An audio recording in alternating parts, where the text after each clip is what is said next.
दोस्तों नमस्कार, स्वागत है आपका आपके YouTube channel target UPSI with Ashish Pandey में।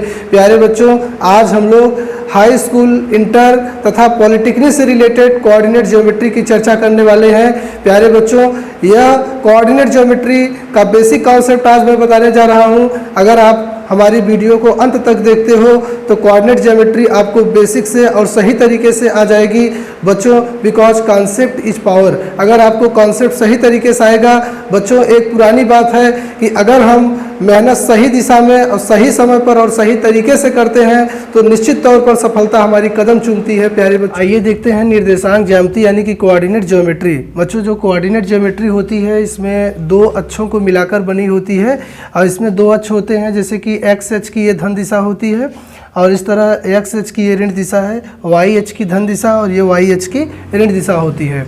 बच्चों, निर्देशांक जो होते हैं इसमें चार तल होते हैं और चार तल इस तरह से हैं कि प्रथम चतुर्थांश, द्वितीय चतुर्थांश, तृतीय चतुर्थांश और ये चतुर्थ चतुर्थांश।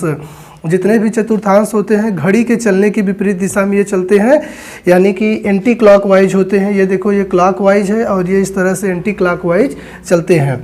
बच्चों, चतुर्थांश में अगर बात की जाए तो देखो, एक्स अक्ष में ये जो एक्स अक्ष और वाई अक्ष जहाँ पर मिलते हैं वह मूल बिंदु होता है।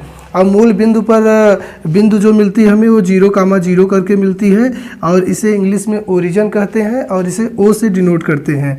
बच्चों, उसके बाद यहाँ पर आप ध्यान दें, एक्स अक्ष के धन दिशा में जो संख्याएं होती हैं 0 से शुरू होकर +1, +2, +3, 4 ... इसी तरह से अनंत तक संख्याएं चल सकती हैं। यानी एक्स अक्ष की धन दिशा में संख्याएं पॉजिटिव होती हैं और एक्स अक्ष की ऋण दिशा में संख्याएं निगेटिव, इस तरह से -1, -2, -3, -4, -5 ... इनफाइनाइट इस तरह से लिखी गई होती हैं। और बच्चों, इसी तरह से वाई अक्ष की धन दिशा में संख्याएं सभी धनात्मक होती हैं, 1, 2, 3, 4, 5, 6 और वाई अक्ष की ऋणात्मक दिशा में संख्याएं माइनस में लिखी जाती हैं। तो बच्चों, यहाँ पर हमने सीखा कि चतुर्थांश 4 भागों में बटे होते हैं और इनमें संख्याएं प्लस और माइनस करके लिखी गई होती हैं। एक्स अक्ष की धन दिशा होती है और एक्स अक्ष की ऋण दिशा होती है, ठीक उसी प्रकार वाई अक्ष की धन और ऋण दिशाएं भी होती हैं।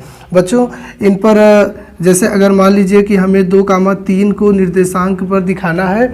बच्चों, ये 2,3 एक प्रकार का निर्देशांक ही है। इसे निर्देशांक यानी कि कोऑर्डिनेट या फिर हम पॉइंट यानी कि बिंदु भी हम इसे कह सकते हैं।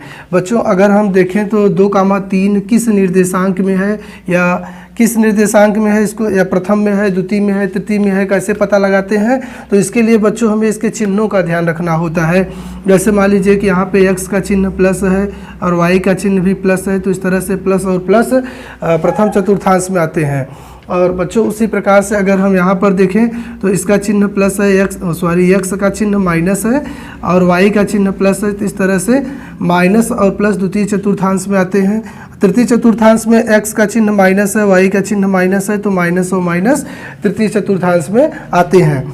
चतुर्थ चतुर्थांश में देखा जाए तो x का चिन्ह पॉजिटिव है और y का चिन्ह यहाँ पे देखेंगे तो निगेटिव है। इस तरह से प्लस और माइनस आपका चतुर्थ चतुर्थांश में आता है। अब अगर हम देखें 2,3 किस चतुर्थांश में है, तो बच्चों यहाँ पर 2 प्लस में है और 3 भी प्लस में है। इस प्रकार 2 और 3 दोनों प्लस प्लस की संख्याएं हैं और प्लस प्लस की संख्याएं सदैव प्रथम चतुर्थांश में आती हैं, इसलिए ये प्रथम चतुर्थांश में है।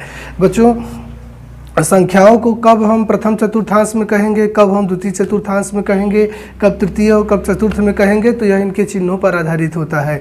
जिस प्रकार से चिन्ह होंगे उसी तरह से इनके चतुर्थांश के नाम भी होंगे। बच्चों, एक बात और आप ध्यान दीजिए, जैसे कभी भी अगर मान लीजिए कि बिंदु हमें 0,4 या 0 करके देता है तो ऐसे बिंदुएं कभी भी चतुर्थांश में नहीं होती हैं, ये अक्षों पर पाई जाती हैं। जैसे यहाँ पे 0,4 है तो 0,4 किसी चतुर्थांश में नहीं है, बशर्ते कि यहाँ पे 0 है तो इसका मतलब है कि x का मान 0 है और y का मान 4 है। तो x का मान 0 का होने का मतलब है कि यह अक्ष पर स्थित है। तो किस अक्ष पे स्थित है बच्चों? ये y अक्ष पे, जिसका मान दिया रहेगा उसी अक्ष पे स्थित होता है। जैसे x का मान 0 है तो y अक्ष पे स्थित है। अगर x y दोनों का मान 0 है तो मूल बिंदु पर स्थित है वह बिंदु, और अगर y का मान 0 हो, x का मान दिया गया है तो इसका मतलब है कि वह x अक्ष पर स्थित है। जिसका मान दिया रहेगा उस अक्ष पर स्थित है, जबकि एक कोऑर्डिनेट आपका 0 हो।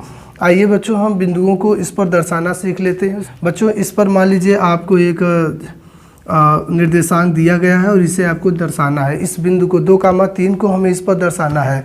तो बच्चों ध्यान दो कि 2 प्लस में है और 3 भी प्लस में है, दोनों प्लस प्लस में है।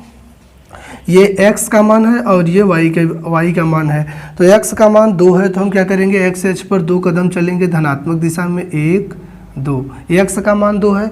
जैसे ही हम x के मान 2 पर पहुंचते हैं तो हम ऐसे एक लाइन खींच सकते हैं, लेकिन हमें ये पता लगाना होगा कि y पर निर्भर करता है कि लाइन डाउन एरिया में होगी कि अप एरिया में होगी। तो वह निर्भर करता है बच्चों y की वैल्यू पर, y धनात्मक है या फिर ऋणात्मक है। बच्चों y यहाँ पे धनात्मक है, इसका मतलब y की धन दिशा में हम यहाँ से ऐसे एक लाइन रेखा ले जाएंगे, लेकिन कहाँ तक ले जाएंगे बच्चों, तो y के 3 मात्रक तक। तो एक बिंदु यहाँ पर 2 3 मात्रक तक, इसको हम इस तरह से डॉटेड लाइन को मिला देंगे। यहाँ पर जो हमें ये बिंदु सपोज A है तो वह बिंदु 2,3 मिला है। इसी तरह से बच्चों मान लीजिए हमें एक बिंदु और ज्ञात करना है 4,-5। इस 4,-5 को हमें इस संख्या रेखा पर दिखाना है। तो बच्चों अगर हमें इस पर 4,5 को दिखाना है तो उसके लिए हम यहाँ पर देखेंगे कि 4x की वैल्यू है और ये 5 जो है -5 y की वैल्यू है। तो बच्चों यहाँ पर 4x पर आप देखिए तो ये +4 है, तो पॉजिटिव 1 यहाँ से 1 हो गया, 2 3 ये रहा 4।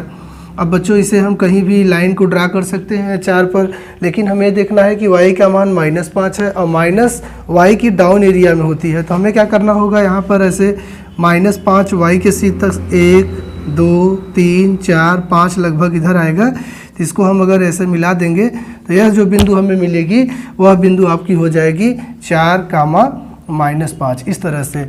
बच्चों अब इस तरह से आप और सभी बिंदुओं को भी आप रख सकते हो, मिला सकते हो। नवीं कक्षा में आपको इस तरह के क्वेश्चन मिल जाएंगे जिसमें आपको बिंदु दिया गया होगा और आपको उसे इसी तरह से मिलाना होगा। आइए बच्चों अब हम सीखते हैं दो बिंदुओं के बीच की दूरी ज्ञात करना। देखो बच्चों, दो बिंदुओं के बीच की दूरी ज्ञात करने के लिए हम आपको प्रूफ करके बताएंगे क्या होती है। वैसे दो बिंदुओं के बीच की दूरी ज्ञात करने का जो फार्मूला होता है बच्चों, वह इस तरह से होता है कि √x2 - x1 whole square plus y2 - y1 whole square, इस तरह से होता है। लेकिन बच्चों आइए हम इसे प्रूव करके भी देख लेते हैं कि यह किस तरह से होता है, बिंदुएं क्या होती हैं और उनके बीच की दूरी को हम इस तरह से कैसे डिनोट करते हैं।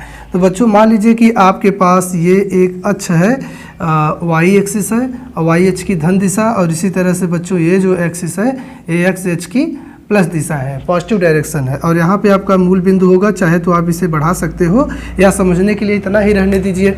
अब बच्चों मान लीजिए कि हम यहाँ पर इसका O पॉइंट है और O पॉइंट से हम कुछ दूर चलते हैं। मान लीजिए कि O पॉइंट से हम चलते हैं x1 दूरी।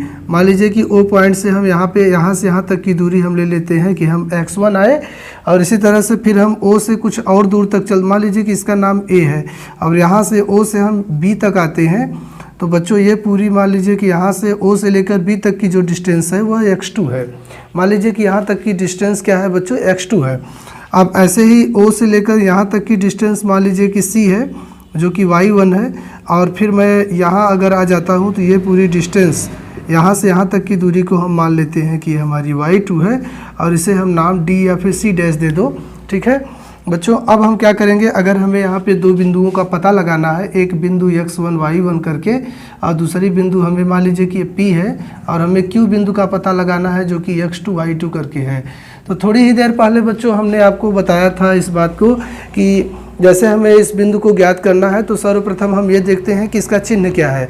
तो बच्चों देखो कि x1 y1 दोनों ही पॉजिटिव हैं, तो इसका मतलब है कि x h की धन दिशा में होंगे, और ये P बिंदु कहाँ पे होगी, तो बच्चों x पर हमें देखना है, x1 दूरी चलना है। तो बच्चों जैसे ही हम x पर x1 दूरी आते हैं यानी यहाँ तक आते हैं, तो बच्चों ये हमें x1 मिल जाए। अब x1 से हम y के लिए ऊपर या नीचे जा सकते हैं, लेकिन y की वैल्यू पॉजिटिव है, इसलिए हमें क्या करना होगा कि यहाँ पे ऊपर जाना होगा और y1 तक जाना होगा। तो यहाँ पे हमने बताया था ये दूरी यहाँ तक, यहाँ से यहाँ तक y1 है। तो हम क्या करेंगे, ऐसे ले लेंगे कि ये हमारी हो गई, ऐसे मिला लीजिए थोड़ा सा, तो ये आपका ये जो पॉइंट बना वो P है। इस तरह से x1 और y1 इस तरह से मिल गया।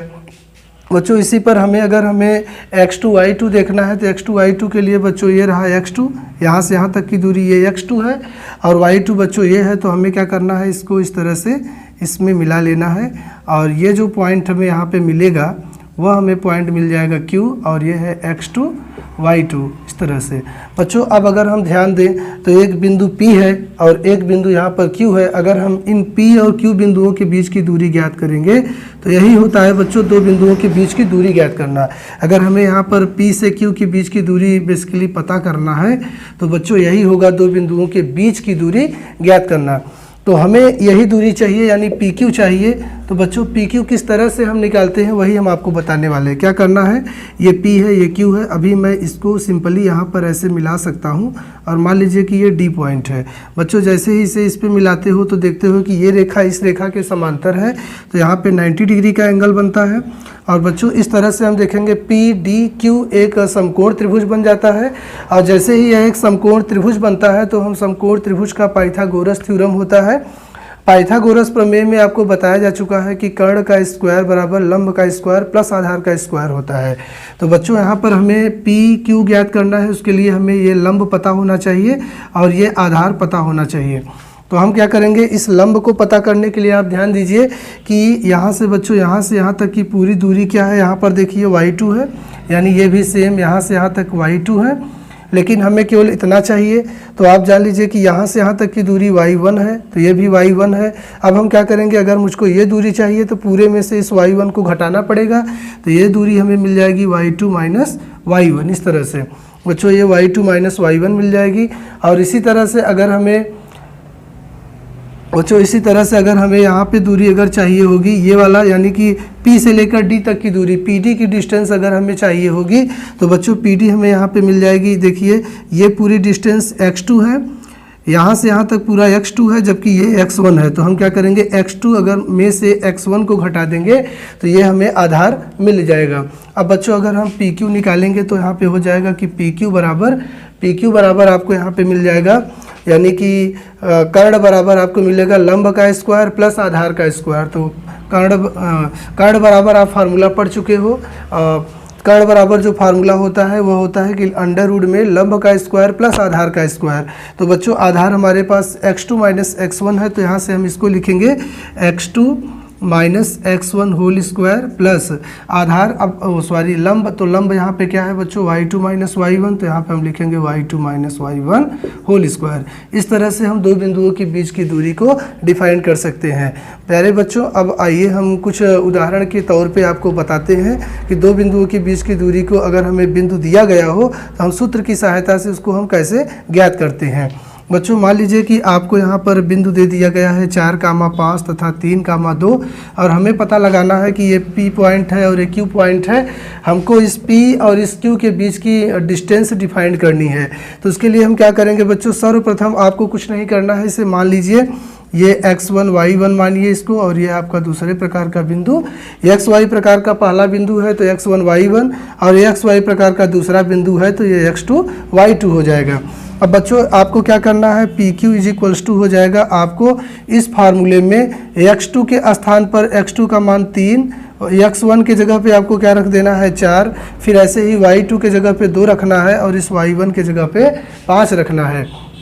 और देखो बच्चों यहाँ पे x2 आपके पास 3 है माइनस x1 कितना है आपके पास 4 है होल स्क्वायर प्लस, इसके बाद यहाँ पर आपको देखना है y2 का मान, और y2 का मान हमारे पास 2 है, उसके बाद माइनस हम यहाँ पर लिखने वाले हैं y1 का मान, और y1 का मान बच्चों 5 है तो 5 होल स्क्वायर।